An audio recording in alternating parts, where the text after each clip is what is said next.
Bonjour, je m'appelle Bastien Lancelevé, j'ai 35 ans. Aujourd'hui, j'ai la profession de responsable manager dans l'entreprise Rotoblas pour le nord-ouest de la France. Mon parcours professionnel a commencé par un CAP de menuiserie, puis un CAP de charpente, puis un BP professionnel de charpente dans l'établissement du CFA Lanfry sur 5 ans. Et après, j'ai continué mon parcours professionnel, toujours en apprentissage, mais en quittant du coup le CFA Lanfry. Mais en ayant gardé une très bonne expérience de cet apprentissage, j'ai voulu le continuer dans une autre région par un bac pro études et économie de la construction que j'ai fait en Savoie pendant 2 ans. Et j'ai eu un retour aux sources où j'ai commencé un BTS bâtiment et je suis revenu en fait au CFA Lanfry pour pouvoir le faire. Et ça a duré juste 1 année. En fait, après, j'ai eu une proposition professionnelle et du coup, c'est comme ça que mon parcours d'apprentissage s'est arrêté. Et donc, ça a duré entre 8 et 9 ans. J'étais pas le plus à l'aise à l'école en fait. Souvent, j'étais un élève plutôt en dessous de la moyenne et du coup, forcément, je me dirigeais pas vers des. Voilà, le lycée pour moi, c'est quelque chose qui allait vite être. Me correspondait pas. J'ai toujours eu la passion du bois en plus. Ça, c'est une histoire familiale. Mon oncle, mon grand-père qui était menuisier, donc il y avait un peu cette tradition et cet amour du bois qui me poursuit encore même aujourd'hui, même si j'ai quitté le métier, je reste toujours connecté à ce milieu du bois. C'était un peu par la force des. C'est ce qui me correspondait le mieux en fait. Bah, du coup, c'est qu'on peut briller autrement que par des notes au niveau purement que scolaire, donc sur des connaissances. Alors que là, du coup, on va vraiment mettre pour moi, c'est l'artisanat, le monde du bâtiment, c'est des métiers créatifs. Donc du coup, on doit être inventif, on doit sentir les choses. Là, tout ce que vous apprenez, vous n'utilisez pas un livre, c'est dans le concret. Et c'est aussi, c'est toujours avec des profs, mais c'est pas devant un livre. On vous laisse avec des outils, une caisse à outils, et après on vous laisse s'exprimer, et on vous donne des repères, en fait. On peut pas être. L'avantage, c'est que l'école, on a quelqu'un derrière nous. Et quand on est dans l'entreprise, là on est livré à nous-mêmes, où du coup le tuteur est moins là parce que du coup il est dans une activité. Et on a aussi le souci d'une rentabilité. Du coup on prend aussi une responsabilité. Voilà, on n'évolue pas, on mûrit pas de la même façon. Nos amis sont pas les mêmes. On n'a pas les mêmes souvenirs d'enfance. Quand je vois avec ma sœur, les copains de lycée, moi c'est plutôt les copains de CAP où on s'est un peu perdu de vue. Donc du coup c'est pas les mêmes repères. Donc c'est vraiment quelque chose que j'ai apprécié. L'échange entre les tuteurs, les entreprises, pouvoir être tout de suite dans le monde de l'activité, du monde du travail surtout, et de toujours continuer à pouvoir apprendre et d'évoluer aussi tout le long de ces années. Ça, c'est le geste, cette passion. Alors du coup, je dirais que j'en ai deux, parce que j'ai le tuteur que j'avais en entreprise, là qui était jeune, c'était le fils du patron, donc là c'était un échange. Lui, il était même encore en apprentissage à ce moment-là, donc c'était assez intéressant parce que du coup, il était relativement dans le partage par rapport à son père qui n'avait pas la même génération, qui était à. Il y en a un qui nous accompagnait plus que l'autre.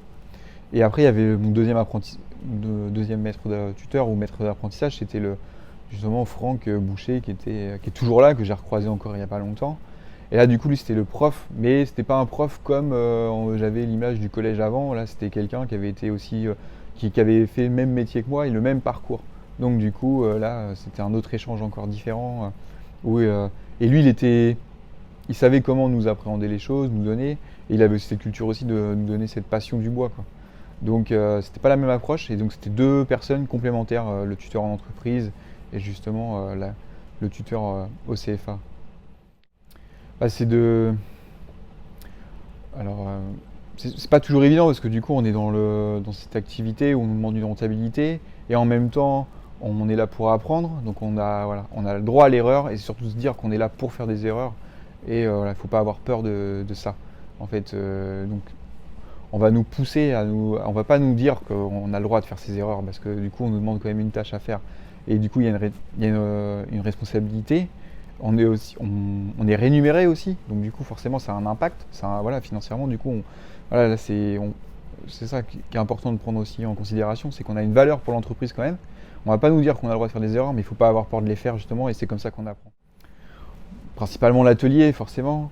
Après les matières générales, comme c'était c'était plus des choses qu'on avait déjà vues au collège, des choses comme ça, on était plus à l'aise. Donc le français, les maths, où là on pouvait approfondir des choses, et du coup on pouvait voir que le niveau était autre, et du coup on pouvait approfondir certaines choses. Donc, et là on avait des meilleures notes aussi, donc c'était plus enrichissant. Voilà, c'était une autre échelle, quoi. Donc on pouvait se retrouver à être au milieu de la classe ou être le premier de la classe, alors qu'avant on était plutôt vers la fin, euh, à la période du collège. Donc c'est sûr que du coup tout prend des proportions.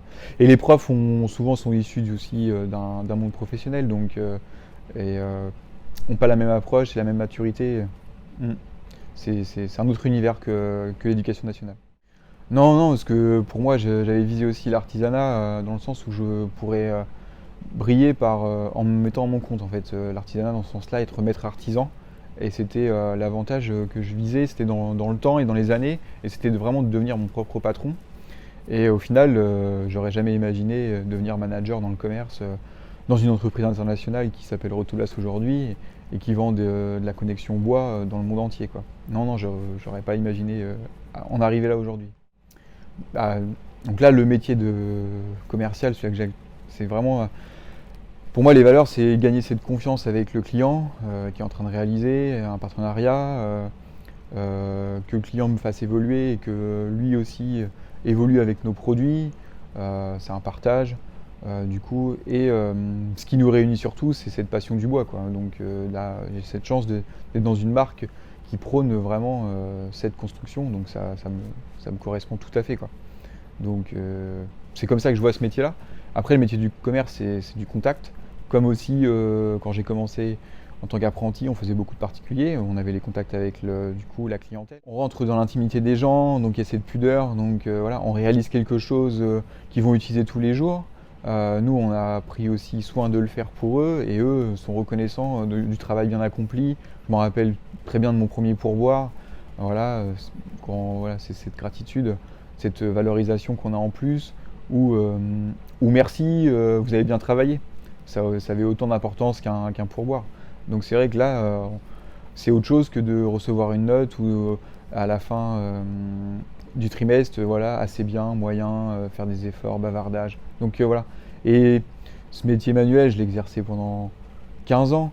Et en fait, c'est quelque chose. Il faut être patient aussi. C'est un conseil que je donnerais aussi aux jeunes. Il faut être patient. C'est des métiers manuels, il faut être patient. On va pas tout de suite nous donner des tâches tout de suite intéressantes, mais en fait, c'est un métier qui s'apprend avec le temps. Et pour moi, un bon maître, voilà, on commence à maîtriser un métier au bout de 10 ans. Et voilà, tout à fait. Voilà. C'est ça, c'est vraiment cette patience-là. Et après, on a cette chance de pouvoir maîtriser un métier. Et ça, on ne pourra jamais nous le retirer. Et cette valorisation-là, c'est ce qu'on réalise, quoi. Donc, ça n'a pas de prix. Et ça ne peut pas se quantifier par un diplôme. Voilà, la rigueur, le courage et la persévérance, oui, parce que c'est pas évident, mais le résultat est vraiment au-dessus de ce qu'on peut imaginer et ça en vaut la chandelle. Mm.